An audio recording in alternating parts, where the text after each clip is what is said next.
Okay. Greetings and welcome, everyone. It's All I Can Geek Moviecast, episode 566. I'm one of your hosts, Jim Gass, joined by Mike Sneedy. What's up? Corey Feinside. Heyo. And Tony Korkanakis. Yo.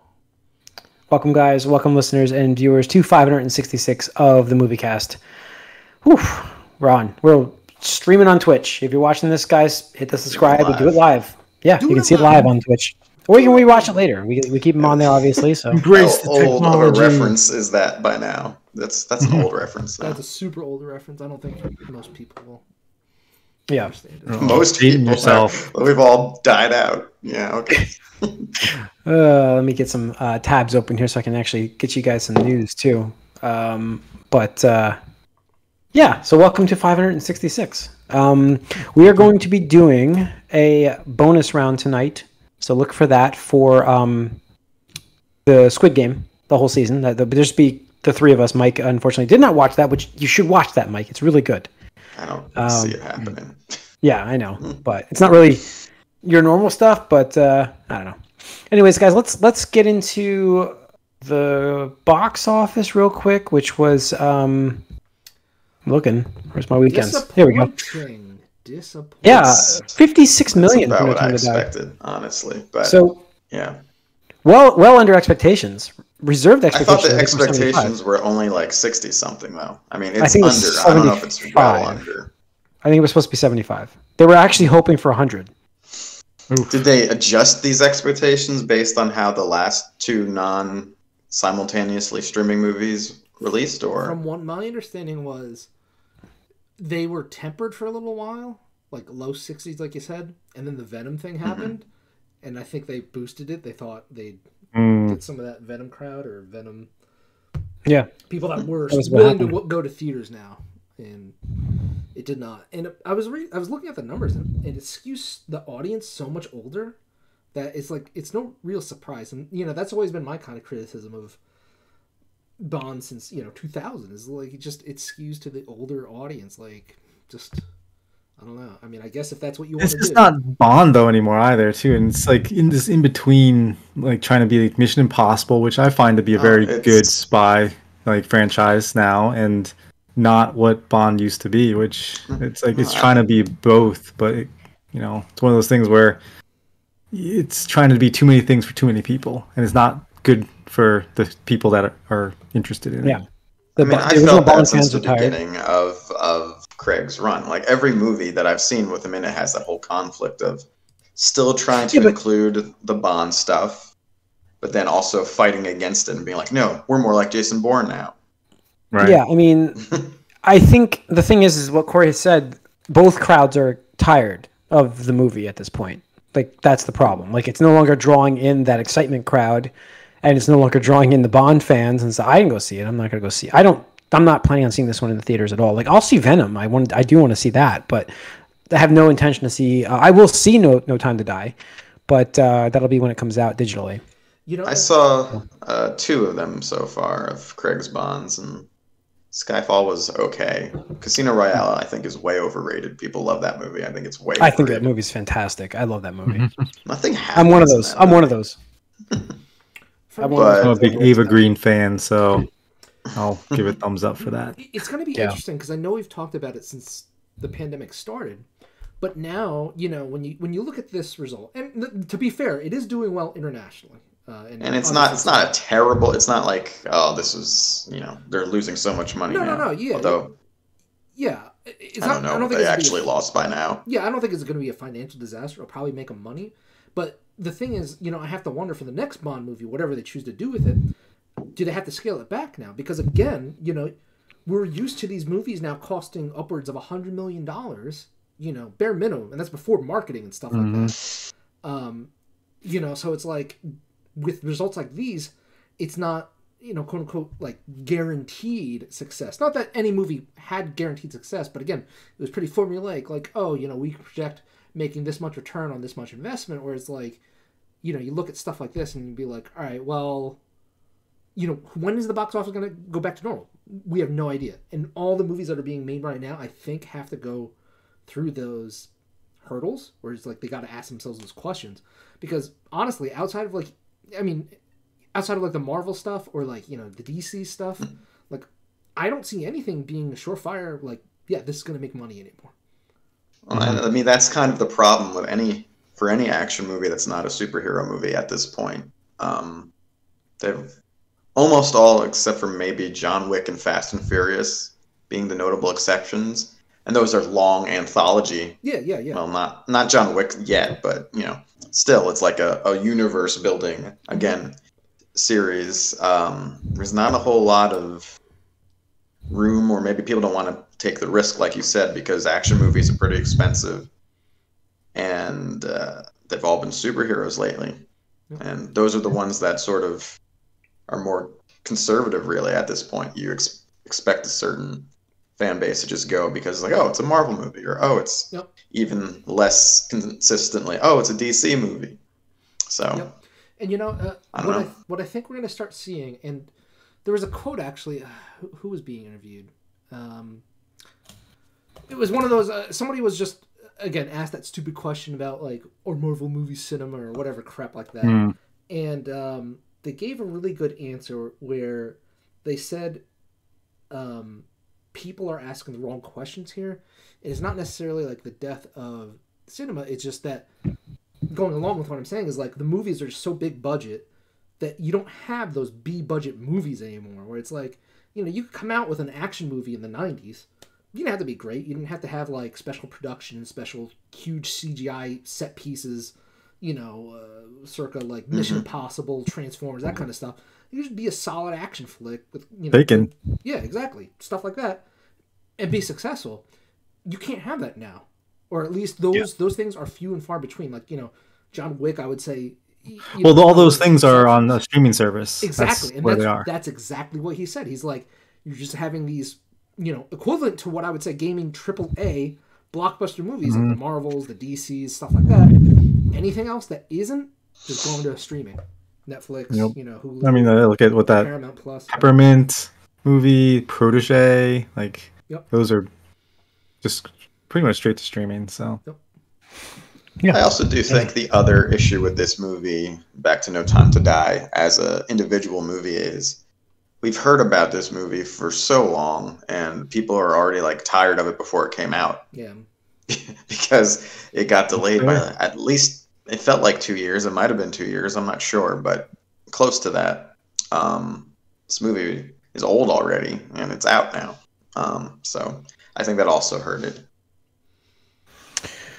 Yeah, I mean that could be. I'm not sure the exact cause of the box office fumble, I guess you want to say it, but I do know that you can't argue that it's a tired franchise. It is. So I mean, we've talked about it. I think it's funny how Daniel Craig lately has said all these positive things, even though like well before filming this movie or going into it, he's just like, "Oh, I'm so sick of this shit." Yeah. It's like, all right. Yeah. So that was number one at 55.2 million was adjusted to. Venom was number 2 at 31.8. The Addams Family at 10. Shang-Chi at 4.3, and The Many Saints of Newark at your top 5 at 1.4. So not a great box office for the weekend. This weekend coming up is what's coming out this week? Is this Dune this week? Dune's next week. Next week. Okay, so nothing this week then. It's free. There's probably something, but just not as big as what we've had with Venom and Bond. All right. That's it for your box office. Let's talk about what we've been up to, guys. For me, two big things. So the minor thing would be What We Do in the Shadows. You know, it's a very good show. I'm still watching that. I did watch the finale, though, of Ted Lasso. I can't recommend that enough. Like, that show is just so good. It's great. Yeah, it's like I was cheering in the finale. Like, I'm like, and he's smiling, and then there's some awesome story moments that I didn't expect to happen, because, like, you know, Corey, we've talked about this show before, where can it get dark, or is it going to get dark? Like, what's it going to, you know, and there's some surprises in there, and I think also some the good surprises and bad surprises. So, in terms of the story, I really enjoyed this season. Like this season brought the other characters out so much more that it's improved the show. It's like hitting Office season 2, where it's like, season 1 was great, it was really good, but season 2 is really where this thing went like, just go hit its stride, and I can't wait for season 3. So, Corey, did you watch the finale? I take it, right? Yeah, no, I agree. I mean, I still think season 1 and season 2 are equal. I think they're different. Oh, maybe. Tones, I just like the characters, not tones, but different storylines that hit differently. And I think season 1 was more impactful for me, just personally. But I do like the direction that it's going in, where it's, I don't want to spoil anything for people who don't watch it. Yeah, I like the direction it's going in. I do like that as well. Ted Lasso is just such a great character, and Coach is just a great character, and then obviously Roy is like I always say, he's like the most like emotionally aware character, and yet he is the most emotionless character. Like, the what was it, the Hound thing? That whole sequence. Diamond Dogs. Diamond Dogs. I just was like, I was laughing like crazy during that sequence. I was like, I mean, it's very rare for me to laugh out loud. While I'm watching a show, like I'll smile and chuckle and stuff like that. But this was like, I was laughing. I was like, this is great. It just was that moment. You're just like, this is awesome. And Roy's character made this season. He's the best character in the season. He's got such great timing. Yeah. Boy, Diamond Dogs, you guys aren't talking about video games? Yeah, I was like, no. No. So, but yeah, so I watched that. And then What If, which was Marvel's finale. Finally, we got that as well last week. And Mike, I know you weren't watching that series. Corey, you watched the finale too? I know Tony did, right? Yeah. I like the season. It's not something I personally feel like we should do a bonus round on. I don't know. I'm not that like, holy crap, we need to talk about this, but I'm like, I liked it. I did enjoy what they had for it. Yeah. So Tony, what did you think? Yeah, I thought this episode is great. In terms of just, again, a continuation of potentially the greatest threat to the MCU. Or EU, MU, MU. I don't know. Yeah, Marvel Cinematic Multiverse, MV. I don't know, something like that. Anyway, it was really great seeing the plan come together, the seeds blooming, because certain people are all like, oh, I don't know where this is going, man. Is this leading anywhere? It's like, all right, well, there you go. There's a plot line. But it was just really cool seeing different things happen. The choreography for like the fight stuff was pretty on point, and just it was nice seeing these characters get happier endings than their individual episodes kind of painted them out to be and stuff like that. And they did leave the door open to revisit a lot of these. So we also got like random story thrown in the finale too, which I was bummed that we didn't get that. I'm like, this doesn't make sense, this character, but so I mean, I'm happy you can pick up what you missed, I guess. That was their thought, but that sounds like that was a cut story for season 1. That's what I was reading. Well, it got delayed because of COVID. Yeah. The studio. So that'll be season 2 will be that episode, at least. We'll get that. It looks like it's going to be a lot of fun from what they picked up. Yep. So, but I was reading in this interview from one of the, I guess, producers of the show or whatever, said they actually were planning out doing a Star-Lord T'Challa series because of this. And I was like, damn, like that would have been cool. I would have loved to have seen that. I'd love the what's the... Do you think that you really can't do that if it's just a voice actor? I mean, maybe. It depends on how Marvel wants to approach that thing. I think it's a little easier to definitely do with the animation thing. I definitely don't think they'll ever be like, "Hey, this is like do a whole T'Challa replacement thing." Yeah, exactly. Replacement thing. But I mean, Killmonger's character in this was awesome. Like just reacting to how great the Star-Lord T'Challa is. It's just it was really cool. So I hope we get that, or maybe they'll go in a different direction. Even like a Captain Carter miniseries would be kind of cool. How they did that, because I think they're gonna twist the second Captain America movie for her future episodes. But yeah, it was good. I mean, I would like to see more, but with 30-minute episodes, what can you do? Yeah, no, it's true. So I like Corey. Thoughts? It was all right. I really did not like the whole Guardians of the Multiverse thing. It seemed like, but it was cool action sequences. But I don't know. It just wasn't for me, I guess. That's all I'll say. Yeah, I mean, I don't know. I like the universal threat. I thought that was, but yeah, no, But again, like Tony was saying, it's like you have 30 minutes, and it just felt like even though they kind of spread it out, it still felt like super rushed in that episode. Everything. Yeah, it was longer. That one it was like 40. But yeah, I get you. So, all right. Let's see. Tony, did you see anything else? I finished Squid Games, which we'll get to in the bonus round tonight. But overall, just for the people that might not tune into that, it was a really good series. Would recommend it. If you've seen any Battle Royale stuff, you know what to expect. If you haven't seen Battle Royale, just go in expecting death games to be played. And, there you go. High stakes. The highest of stakes. The highest of stakes. Yes. Corey, anything more for you? Yeah, I actually watched a couple big things. I had off on Friday because Tony and I went to Comic-Con, New York Comic-Con, which was really cool. I have to say, it was good to be back. Definitely felt like I was pretty much done at like 1:00, but I was like, I can't just like leave so soon. I got to do more. So, but yeah, I was like, what else is there to do if there's no panels they're interested in or anything like that? And there's stuff like, oh, do this and then come back tomorrow. I'm like, well, no thanks.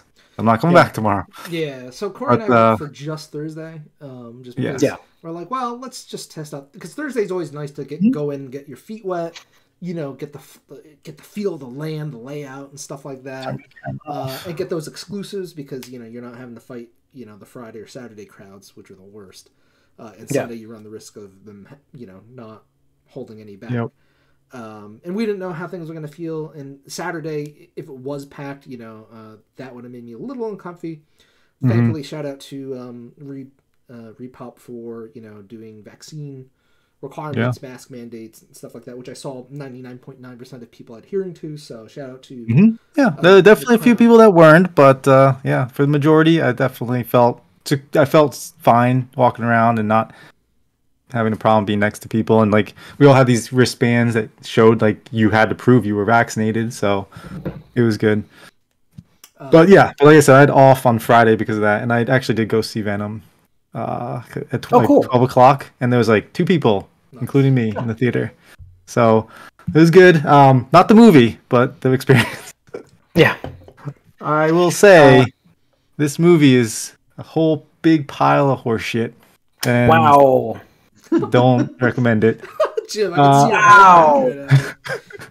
Ooh, it's like a chain wreck. It's like it's the thing is it's like so cringy because like Venom and Eddie Brock are 2 separate characters. What? Yeah, no, it's we are Venom.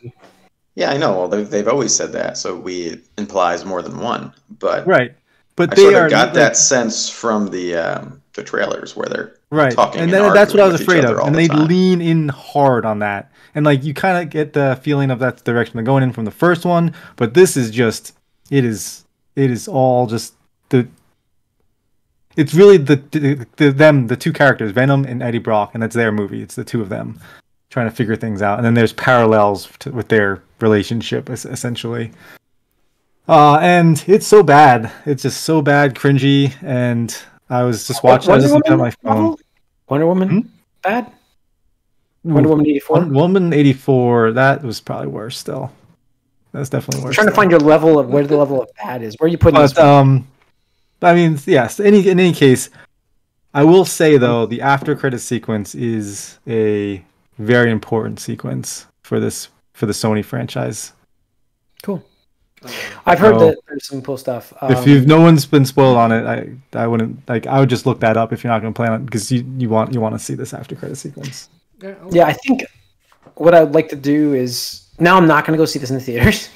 It's clearly not worth me chancing COVID. So why would I go see it? Thank you for doing that. Yeah, like I said, I was like, oh, it's 12 o'clock. I was like, what is the earliest showing they have on a Friday? It's like, oh, this place has one at 12, so I'm going to go there. And yeah, it was fine. But that was the one thing I wanted to end on a high note because I did see Free Guy as well. Oh, and cool. Free Guy is fantastic. That was a great film. And there was some really good video game references in it. And it's very much like, hey, let's make Grand Theft Auto into a fun film with Ryan Reynolds in it. And that's basically what they did. But then they like pull, and because it's Fox, which is now part of the Marvel, Disney, Star Wars universe, you get some references that you would never have gotten otherwise with actual themes playing. That's great. Wow. Which is pretty crazy. Yep. Cool. That's awesome. Really quick, I just want to go back to New York Comic Con really quick, just to talk about it. So it was kind of a bummer because obviously the big exhibitors like Marvel, DC, Funko, they weren't there. But it was nice because it didn't draw the crowd as much. Like definitely Thursday was not a typical Thursday in the past, 3 years. It's like felt like the first Thursday I ever did. It's like, what are we doing here? People coming to this thing? Like, let's see how it goes. But the fun thing, the cool thing was the extension to the Javits is now complete. So when we do come back in full force, and Corey and I checked it out, we spent like 15 minutes just checking the building out. Because they had like 2 things there, or whatever. And it's like basically 5 floors of just big auditorium style things where it's just like rooms where you just have, events, conferences and stuff like that. Yeah. So I'm hoping, they can expand their like panels, their, autograph sessions, whatever, because they're definitely gonna have like the big ticket Marvel, or Disney or whatever it is going to be. Like the Netflix stuff would have been in this. One of these. Got it. Yeah, and I'm hoping that'll pull, traffic out of the Javits into that building. And that building is nice. It was cool. Definitely. And they had like a whole garden up there on top of you could see the top of the Javits. They apparently have a garden on top of the Javits. Oh. Yeah. Okay. They raise crops and stuff like that. Yeah, is that hotel that was being built done too up there? There was that giant hotel that was going up, wasn't it? That's finished. Oh, we did see that, Tony. Isn't that the thing with the big bronze statue in front of it? That weird, I think so. Weird design. Yep. It's right down there. That was being built. That was the one we had booked originally. I was going to stay there, and it wasn't going to be finished in time. Yeah. And they just. I didn't even know they finished it last year because of COVID. So I'm not sure. I think it looked finished, but. It's right next to the Java Center. It's like right there. It's really cool. I'm hoping this next year will be normal. Hoping next year near Comic Con will be normal. Get the big boys, which is nice. The thing was nice. There's no Funko, so that we didn't have to worry about that garbage. That's cool. Yeah, it's such a traffic builder right there. That shit. It's just like the middle of the fucking thing too. So it's not. Yep. It's like it just. Everybody like. And it's so stupid. They can do it. They can do it this way because it's all pre-selected anyways.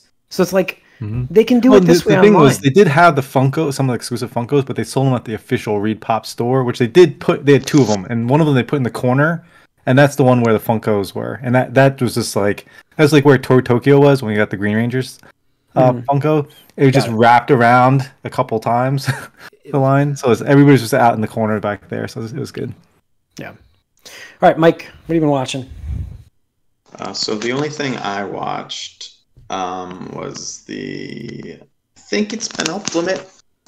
It seems like it was the 11th episode of Titans. Oh, okay. More than likely it's 12. Yeah. I'm just guessing that mostly because of how the episodes are arranged on the screen. I don't know. It looks like there's room for just one more. I know last year was 13, and the first season was like 8 or something. But anyway, this episode was a little bit better. Things are definitely ramping up, and you're getting. Hopefully, I'm getting one thing explained, or at least it seems like I'm going to get something explained that seemed very convenient earlier on. A few traps this season is falling into, though, is like false deaths. A little too many of those. And now we're getting to the point in this where Batman's absence is stupid, considering what's going on. Like, we know he's somewhere, and we know he should know certain things. So why isn't he there? It's kind of the feeling I'm getting now. But he's still old, I guess, and sad. But they're like they're fully like in his shit, and he's nowhere to be found, which is interesting. But a little bit more with we get a little more Starfire and Raven stuff lately, which is good because they've been a little underserved earlier in the season. We'll see where it goes. I'm really, it's no big spoiler really, but Jason Carthizer, or no, Vincent Carthizer, that's right, is pretty much the main villain of this season. The guy who I know as Connor from Angel who's Jonathan Crane in this version. He really is going for it as like this full-fledged villain in this. He chews scenery. He's doing it all. He's being the full crazy ass motherfucker. And it's interesting to see. We'll see how it ends. I'm not sure how I feel about the season as a whole just yet. We'll see how the final episode goes, but it's still interesting, and I like it enough. But I'm hoping for a few different things in this. Well, this Saturday we may get some more information on stuff. So yep. Oh yeah, I mean, I'm mostly looking forward to the gaming side of that event. But I mean, they did say that a certain Young Justice team may be back. What's Tony excited about here? I thought some people were going to ponder over a bet or not for this weekend for the fandom event. Yeah, what was that term again? Was it any Batman movie or any Superman movie?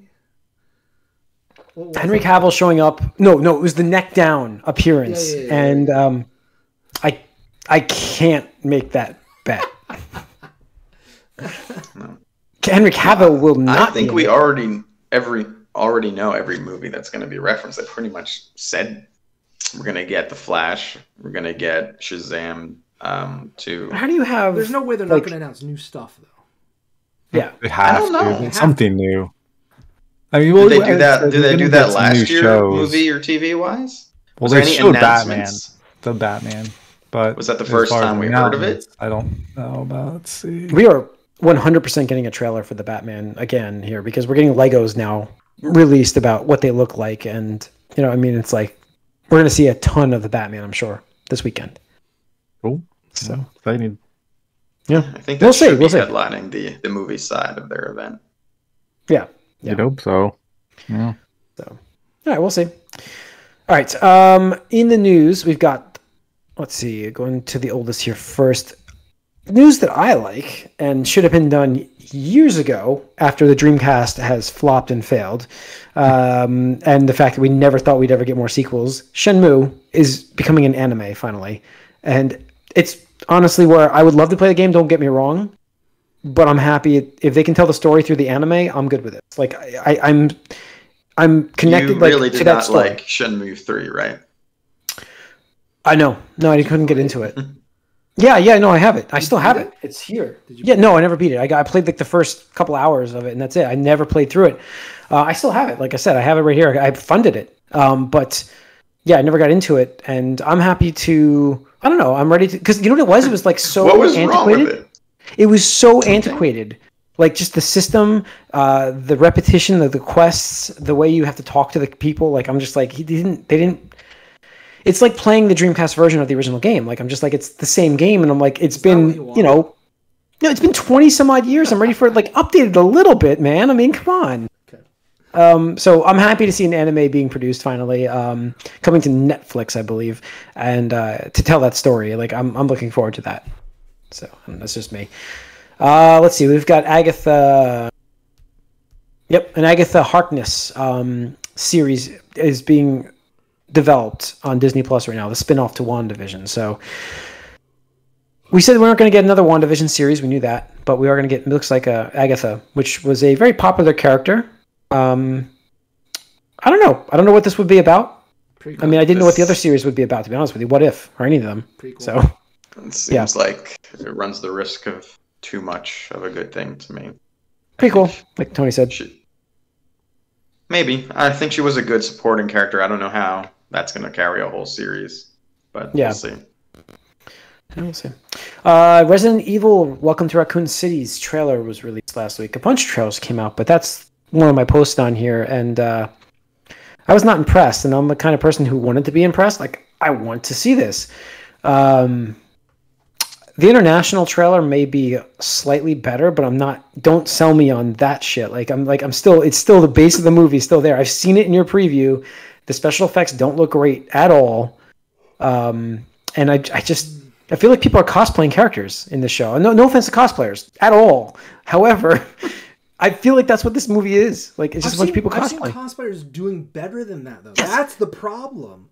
I've seen people spending their own hard-earned money to make costumes that look just as good as the games do, and you have this. It's like, this is official sponsorship, official movie. How is this? How do you look worse? It looks like they just took the monsters straight from the game and then put it superimposed it. Didn't update it. It literally looked like they came straight out of the game and not part of the scenery. Like Tony said, I feel like there's too much of a blandness to it. Like, the fan movies you get on YouTube, like those the Batman had one with Joker. This looks like sci-fi. This should be on Sci-Fi. Yeah. This is what it looks like. Yes, that's it. Yes, absolutely. Straight to TV. This should have been it looks like a special. Before there were streaming movies, I'd say this was like a streaming service movie. Before Netflix brought in those big budget things. This television. Is yeah. I just feel like that's where this belonged, and I was not impressed with this trailer. I'm not saying it's not going to be a good movie. Maybe it will be, but it doesn't look great. And that's what a trailer is supposed to do, is get you hyped. And I'm like, opposite effect. So, yeah, I don't know. Mike, did you see the trailer? No, I'm not interested. There we go. Couldn't even get Mike in there. So, did you guys see the Scream trailer? No, I didn't watch that today. I knew there was a bunch of trailers. That's what I had hinted at when I mentioned it. But there was So how'd that look? Yeah, I mean, I didn't get to see it either. I just heard that a remake. It's supposed to be it's one of those distant sequels, right? Or something. It's supposed to remake the first one and pay homage to the first one, but 3 of the characters from the first one are in this movie. They are, yeah. That's what I thought. Neve Campbell, Courtney Cox, and David Arquette are in this film. Those are the big ones, but I don't know what so what, they're the parents now of the kids who are going to get killed? At this point, I would say so. The only thing I heard that they say that the trailer reveals is that the killer's after people related to the prior killers. I don't even remember who the killers were. Exactly. I'm getting woozy, man. That guy. I would love to see, I guess, I hope maybe this will be it, but, if you watch a lot of those, slasher horror movies, the 90s, even 80s, I don't know how many slasher, but, they don't really work in a modern setting, unless they pull the trope of, pulls out cell phone, oh no, there's no service. I would love to see a horror movie, these days, that takes place in modern times, without them having to rely on no reception on the cell phone, or character slips and breaks the cell phone, because honestly with the cell phone crisis can be averted so easily and stuff like that. But you gotta be smart about it for sure. It's definitely changing the game up, because the first one came out 25 years ago. Yeah, something like that. So what was it, around 99 or something? 98. It's definitely 90. I was in high school. For sure. I feel like they played into this already, but didn't they make fun of the fact that people were loving watching the streaming action of a killer? Didn't they do that in the third one or something like that? Didn't they third one opened up with publicize? Yeah, I think it's either the second or the third one opened up with people being in a movie theater watching a movie like Scream. Yes, and the dude went to the bathroom and got. That was the movie. Yeah. Yeah. No, the guy got killed in the seat, didn't he? In the seat. Yeah, in the movie theater. In the theater, yeah. Mm-hmm. So as he's watching the movie, I think that was Omar Epps or something, if I remember correctly. Watching the Scream movie, right? We're watching this movie. We're in the Inception We're in the Inception world now. How deep? But then you have Scary Movie, which is like parodying the Scream movies. That's what I'm and that's might be where I'm mixing this up. Yeah, because on some level, the Scream movies already were parodies. No, exactly. And the Scary Movies just quoted the Scream movies, but made it like, tone. They changed the tone of the same quotes and stuff. Yeah, it's always a little questionable when you try to parody, but I guess Scream isn't a huge... It was successful though. They were, but Scream isn't like a huge parody. It's more like a tongue-in-cheek thing. Yeah. No, wait. Scary Movie 3? Yes, there was Scream 3. Was there a Scream 3? Yeah, there was Scream 3. Yeah, absolutely there was. This is the 5th Scream movie, Tony. What was the 4th one? The 4th one had Emma Roberts in it, and the girl, the cheerleader from Heroes. Oh, she was in Scream? Hayden... What the hell's her name? Yes, that's it. 4 or is it something else? It's called Scream 4, I think, and like Nev Campbell's like I'm gonna have to find this and watch this. Holy shit! Wasn't like the killer one Nev Campbell's was a word? It was like Scream for Life or something. Scream 4. I don't want to give away the killer or anything. Yeah, don't. It was a weird. It was and Nev Campbell came back for that one. Yes, that was a big thing, I think. Which she is now in this, so we'll see. All right. Lastly in the news, we've got Will Poulter. Is going to be playing Adam Warlock. That was released today, I believe, right? Guardians of the Galaxy Volume 3 will have Adam Warlock, and there he is. Not Zac Efron, as previously rumored. It's weird, because when I think of this guy, I think of... Isn't he the guy that's in We Are the Millers? Yes, he's the kid. Yeah. Oh, he's that... Penny or something? It's kind of weird looking. That nerdy, weird-looking kid, yeah. Yeah, and that's why I'm like, isn't he supposed to be the pinnacle of, like, human form or something? But, yeah. They kind of went the opposite route on this one than I thought they would, but yes. But, yeah, he had a great screen test, so got him. Yeah. Gotta trust James Gunn for now. He's been doing good with his casting so far. Yeah, I mean, Guardians is his baby, and he does do well with that, so we'll see what he brings us. So... Hey, we're getting Adam Warlock, though. That's pretty big. So, which we knew we were. Breaking news real quick. I was just checking. Netflix just announced from their official Twitter account that Squidgame has officially reached 111 million fans, making it their biggest debut series launch ever. They actually give numbers. That's good. When they give numbers, it's like we don't have to hide anything here. So, most definitely getting a season 2. Yeah, absolutely, 100%. The previous record holder was Bridgerton with 82 million. Blew it away. That's not even close. Yeah, that's pretty significant. Yeah. So, wow. All right, and on that news, we're going to wrap up this episode of the Moviecast. Thanks for tuning in. You can write us at allyoucangeek@gmail.com. I almost did all this stuff. allyoucangeek@gmail.com. Follow us on Twitter, like us on Facebook, watch us on YouTube, watch us on Twitch as well, and subscribe. Please, guys, subscribe to either channels. We post them on both. Leave some comments. We'd love to hear you guys' comments and feedback about the podcast. Thanks for tuning in. We're out. We'll see you next week.